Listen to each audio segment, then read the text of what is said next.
G'day everyone, thanks for joining Catching Up with Kurt. I'm Kurt Gidley and today we're joined by Queensland General Manager Adrian Baker. Bakes, welcome along mate, on the couch we are.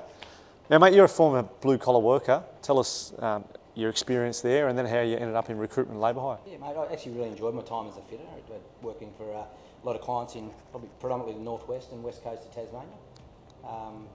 I guess I found myself towards the end of my time as a tradie doing a lot of shift work, so yeah. I think I was really looking for an opportunity for a bit of work-life balance and starting a young family and things like that. So I had the opportunity to I guess I really fell into recruitment, but to start in recruitment on some of my days off, which led into a full-time role as a trade recruiter in Tassie. So yeah. What about how did the transition go to Protech then? I guess the piece with Protech, there's a lot of alignment from where I've worked in the past. I guess I had an introduction to Mark Mealy, who was very passionate about the purpose of the company and being a positive influence in people's lives. So, after quite a lengthy conversation on the phone, I could really see the passion and what drove his business, and that he was so passionate about all the decisions that the company made were around being a positive influence. So, I really bought into that and felt that I could be part of that, and hence.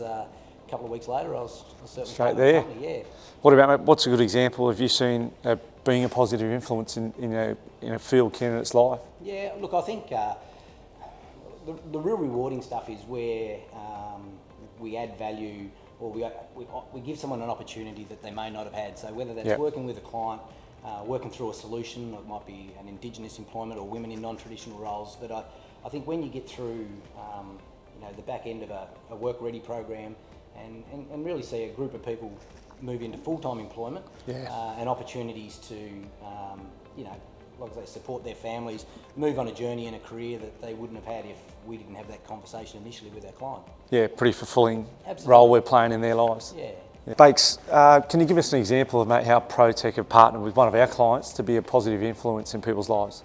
Yeah, mate, I think a really good example of that is probably 3.5 years ago. Protech sat down with one of our client partners, CR2SM, which is a joint venture of Seymour White and Fulton Hogan, to work through, I guess, some requirements of the project that they had to deliver, which was around Indigenous engagement. So, through that conversation, we created a work-ready program, which invited 15 Indigenous guys and girls to be part of a month-long training program on site. Right. Then at the back end of that program, all of those candidates had the opportunity to be interviewed for ongoing roles and traineeship. So I guess the real positive influence out of that was, there was a good chunk of those. I think 12 out of the 15 ended up in ongoing employment. So, to see people given that opportunity to make a change in their life, and to have a couple of those trainees end up with training awards with different organisations, civil train and things like that. I think that was a proud moment for Protech to see. To be part of that. Yeah, to be part of being a positive influence. Yeah. All right, mate. Very much. Thanks very much for your time. Thanks for catching up with Kurt. Bakes, good stuff. Thanks for tuning in to Catching Up with Kurt. Next time, we're going to be chatting with our Indigenous Employment Coordinator, Goma. He's a legend. Tune in.